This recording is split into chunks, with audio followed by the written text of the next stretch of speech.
gitna ng lalawigan ng Batangas, nakatindig ang isa sa pinakamapanganib at misteryosong bulkan sa buong mundo. Ito ay ang Bulkang Taal. Isang bulkan sa loob ng lawa na sa kabila ng maliit na anyo nito ay nagtataglay ng napakalakas na puwersa. Ngunit bukod sa siyentipikong paliwanag, sa mga pagsabog nito may mas malalim pang kwento ang Bulkang Taal. Mga kwentong hindi kayang ipaliwanag ng agham. Sa paglipas ng mga siglo, maraming mangingisda, residente at manlalakbay ang nagsalaysay ng mga kababalaghan, di maipaliwanag na pangyayari at nilalang na di imunoy nagbabantay sa bulkan. Mga kwentong ipinasa mula sa matatanda hanggang sa kabataan. Mga babalang nagsasabing ang Taal ay hindi lamang isang bundok, kundi isang buhay na nilalang na may sariling kalooban. Ang unang kwento ay ang mga nilalang sa ilalim ng Taal Lake. Isa sa pinakamatandang alamat tungkol sa Bulkang Taal ay ang pinaniniwalaang may mga nilalang na naninirahan sa ilalim ng lawa.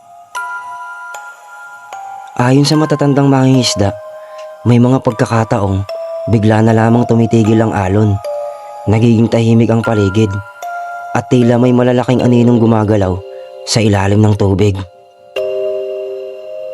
May mga mangingisdang nagkukwento na habang sila'y nangingisda sa gabi, nakakita sila ng malalaking hugis na parang ahas o dambuhalang isda na may mapupulang mata.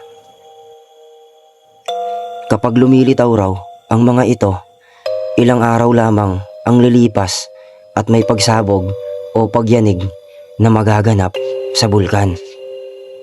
Dahil dito, pinaniniwalaan ng ilan na ang nilalang na ito ay tagapagbantay ng bulkan, mga espiritong nagbababala kapag nagagalit ang kalikasan.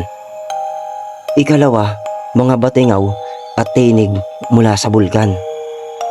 Maraming residente sa paligid ng Taal ang nagsasabing bago ang nakaraang pagsabog, may naririnig silang hindi pangkaraniwang tunog, parang malalalim na ungol, iyak o pagdaing na nagmumula sa loob ng lupa.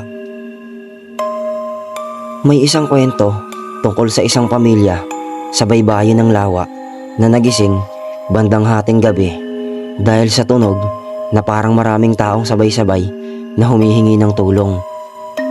Kinabukasan, nagsimula ang mga pagyanig at makalipas ang ilang araw, naglabas ng abo ang bulkan.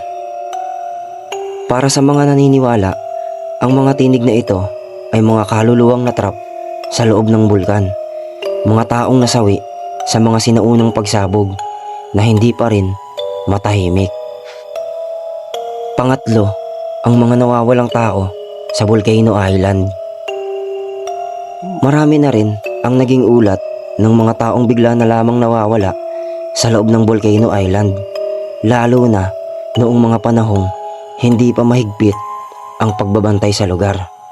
May kwento tungkol sa isang grupo ng mga dayo na napagpasyahang maglakad papasok sa mas liblib na bahagi ng isla.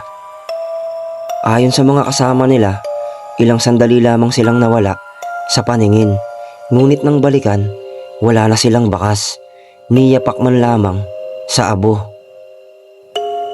May paniniwala na ang mga nawawalang ito ay kinuha ng bulkan, parang inialay upang mapayapa ang galit nito. Pang-apat, mga liwanag sa gabi at aparisyon. Sa mga gabi ng kabilugan ng buwan, may mga residente sa paligid ng lawa ang nakapapansin ng mga ilaw na gumagalaw sa ibabaw ng tubig o sa gilid ng bulkan. Hindi ito tulad ng bangka o flashlight. Ang mga ilaw ay bigla na lamang lilitaw at bigla ding mawawala. May ilan ding nagsasabing nakakita sila ng mga figurang tila tao, nakatayo sa malayo, nakatanaw sa lawa, ngunit kapag nilapitan, bigla na lamang naglalaho. Ayon sa mga kwento, ang mga ito raw ay mga espiritong tagapagbantay ng Taal. Mga kaluluwang inatasang siguraduhing igagalang ng mga tao ang bulkan. At ang panglima, ang paniniwalang may diwata ang Taal. Isa sa pinakakilalang alamat ay ang tungkol sa diwata o espirito ng bulkang Taal. Sinasabing isa siyang makapangyarihang nilalang na nagbibigay babala sa pamamagitan ng panaginip, kakaibang senyales at kababalaghan. May mga matatanda na nagsasabing bago ang malalakas na pagsabog, may mga taong nananaginip ng nag-aapoy na bundok, umiiyak na babae o nagagalit na apoy. Ang mga panaginip na ito raw ay hindi basta panaginip, kundi mensahe upang lumikas at mag-ingat. Ang bulkang Taal ay higit pa sa isang natural na panganib.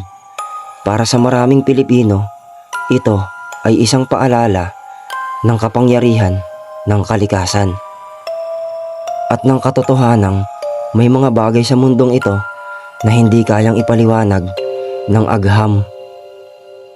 Totoo man o hindi, ang mga kwento ng kababalagan sa bulkang Taal, iisa ang malinaw na aral.